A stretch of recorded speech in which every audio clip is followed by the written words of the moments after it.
Olá a todos os ouvintes, me chamo Matheus Camargo e hoje vou apresentar o trabalho intitulado A Avaliação da Resistência do Solo à Penetração Mecânica para Diferentes Profundidades. A RP, a que chamamos de resistência mecânica da penetração do solo, é um indicativo de degradação do solo quando exercida uma supressão do volume do solo em uma condição não saturada, por uma pressão externa. E, consequentemente, a compactação ela leva a modificações na estrutura do solo, como obstrução do transporte hídrico, gasoso e nutricional, assim como a limitação da penetrabilidade das raízes. O tráfego de máquinas e implementos agrícolas, bem como o pisoteio de animais em áreas de integração lavoura-pecuária, repetidamente na mesma área, retificam o subsolo e a superfície de forma acumulável ao longo do tempo, tornando a recuperação dessas áreas uma tarefa onerosa e complexa. E dependendo da relação da carga ou até da distribuição das rodas do veículo, a compactação de um solo ele pode chegar até 80 centímetros de profundidade, ressaltando que a compactação máxima ela se situa na profundidade entre 30 e 55 centímetros. Em sistemas de integração lavoura-pecuária, o pisoteio de animal ele tem sido apontado como uma das principais causas de degradação das áreas cultivadas, afetando principalmente a camada superficial do solo. Essa profundidade é nos primeiros 15 centímetros. Ainda assim, existem muitos procedimentos viáveis para avaliar e monitorar o aumento da RP e, de maneira preventiva ou até mesmo corretiva, propor alternativas para a prevenção, redução ou até mesmo a mitigação total da compactação do solo, levando em conta os aspectos ligados à conservação da estrutura do solo. A partir da amostragem e análise física do solo, e auxílio de ferramentas estatísticas, é possível indicar um manejo do solo que promova o aumento da produtividade agrícola de forma sustentável. Então, a validação da resistência à penetração ela pode ser determinada por equipamentos que são chamados de penetrômetros. Dentre os mais utilizados, esses são os penetrômetros dinâmicos, que são os penetrômetros de impacto, que registram a RP por unidade de profundidade. E esse aparelho ele permite que a amostragem em diversos locais de forma precisa, levando ao levantamento de um banco de dados mais robusto. Então, nesse sentido, o objetivo desse estudo ele foi avaliar e quantificar a resistência do solo à penetração mecânica em uma área agrícola de rotação de culturas para 5 camadas de solos, disposta aí entre 10 e 10 centímetros com o uso de ferramentas estatísticas, assim como identificar padrões de compactação do solo a partir desse mesmo banco de dados. O estudo ele foi conduzido em uma área agrícola na agropecuária Parcianello. A área está localizada no município de Alegrete e possui 2 equipamentos de irrigação, que são os pivôs central, em uma área de bordadura no lado nordeste do local.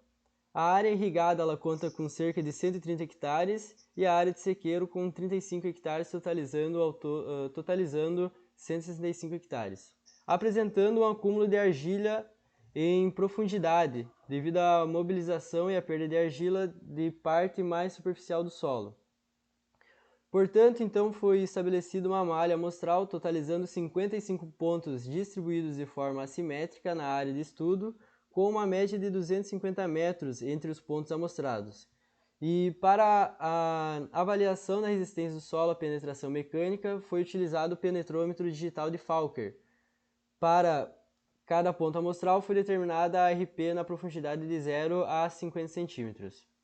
E para os 5 conjuntos de dados da RP referentes à camada do solo avaliado, foram calculados os parâmetros de estatística descritiva para realizar uma análise exploratória e a validação do comportamento da distribuição de frequências. Foram calculadas então as medidas de posição, que são as médias e as medianas, as de dispersão, que são a variância e o coeficiente de variação, e as que indicam o formato de distribuição, que são os coeficientes de assimetria e curtose. Também junto a isso foi realizado um teste de aderência com um propósito de verificar a normalidade das séries de dados. O teste de Shapiro-Wilk, a 5% de significância, ele foi empregado para analisar a tendência de normalidades de todos os conjuntos de dados. E as medidas de cada camada elas foram comparadas ao teste de Kruskal-Wallis, a 5% de significância. E, além disso, foram utilizados gráficos de Blockplot para mostrar a comparação interquantílica dos conjuntos de dados entre as camadas, com o intuito para fornecer uma representação gráfica do comportamento da RP em profundidade. E o software que foi utilizado foi o R-Project, que foi utilizado aí em todas as análises estatísticas. Os resultados da primeira tabela, eles mostram, de acordo com a classificação de Widgeon e Dress, os coeficientes de variação, que são denominados os CVs. Da resistência à penetração para as camadas 2, 3 e 5 podem ser classificados como moderado, ou seja, entre 15% e 35% de coeficiente de variação. Para camada 1 e 4, o CV da ARP foi classificado como alto, ou seja, acima de 35%. Exceto para a camada 5, as demais camadas não seguem uma distribuição normal, de acordo com o teste Shapiro-Wilk, justificando a opção por estatísticas não paramétricas para análise entre camadas. Enquanto ainda na tabela 1 é possível observar que apenas as camadas 3 e 4 não apresentam diferença significativa entre si, de acordo com o teste de Kruskal-Wallis.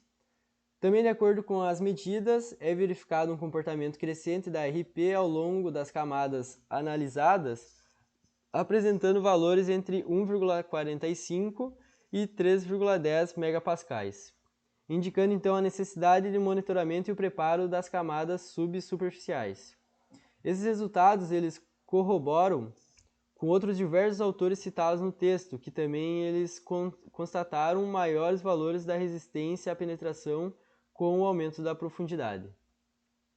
Já aqui nessa segunda figura, ela nos mostra os boxplots da ARP, que para cada camada do solo, eles identificam o valor limitante para o crescimento radicular de 2 megapascais. E a disposição horizontal dos gráficos, elas também detona a tendência do aumento do RP em profundidade, previamente demonstra pelas medidas dos valores.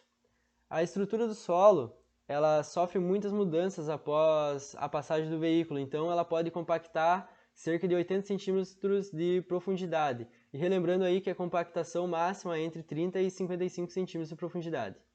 Os resultados propostos no nosso trabalho, eles afirmam que tem um padrão crescente da RP até os 50 centímetros, e já a compactação por pisoteio animal interfere na compactação do solo, principalmente na profundidade 15 a 25. Demonstrando que o fenômeno da RP ele é observado nas áreas de estudo, ele pode estar ligado tanto ao tráfego de máquinas quanto a uma elevada densidade de animais que são utilizados na entre-safra em anos recentes no mesmo solo. Um outro fator que comprova com os resultados encontrados estão ligados à classe dos solos que contém na área. Os argissolos eles apresentam um aumento gradual da argila em profundidade, que sendo esse aí um fator que, associado aos já citados, ele pode promover um aumento da RP em profundidade. Bom, então, com as estatísticas utilizadas para o desenvolvimento do texto, foi possível identificar que um elevado grau de resistência do solo à penetração mecânica para as camadas a partir de 20 centímetros de solo, e também a resistência do solo ela pode ser claramente vista nos gráficos de Blockplot, identificando aí um padrão de compactação do solo, uma vez que os valores estão acima do limite crítico. Então, esse trabalho ele conta com a participação de Matheus Camargo, que é quem vos apresenta, da Universidade Federal de Santa Maria, Gabriel Fortes, Maurício Soares, da Universidade de Pelotas, Bruna São Martim, Universidade Federal de Santa Maria, Lorenzo Meus, Universidade Federal de Santa Maria, e Luiz Carlos Tim, que é da Universidade Federal de Pelotas. Muito obrigado a todos. Aqui estão meus meios de contatos, a quem nos interessa, e muito obrigado novamente. Já está fazendo a tua apresentação, Mori.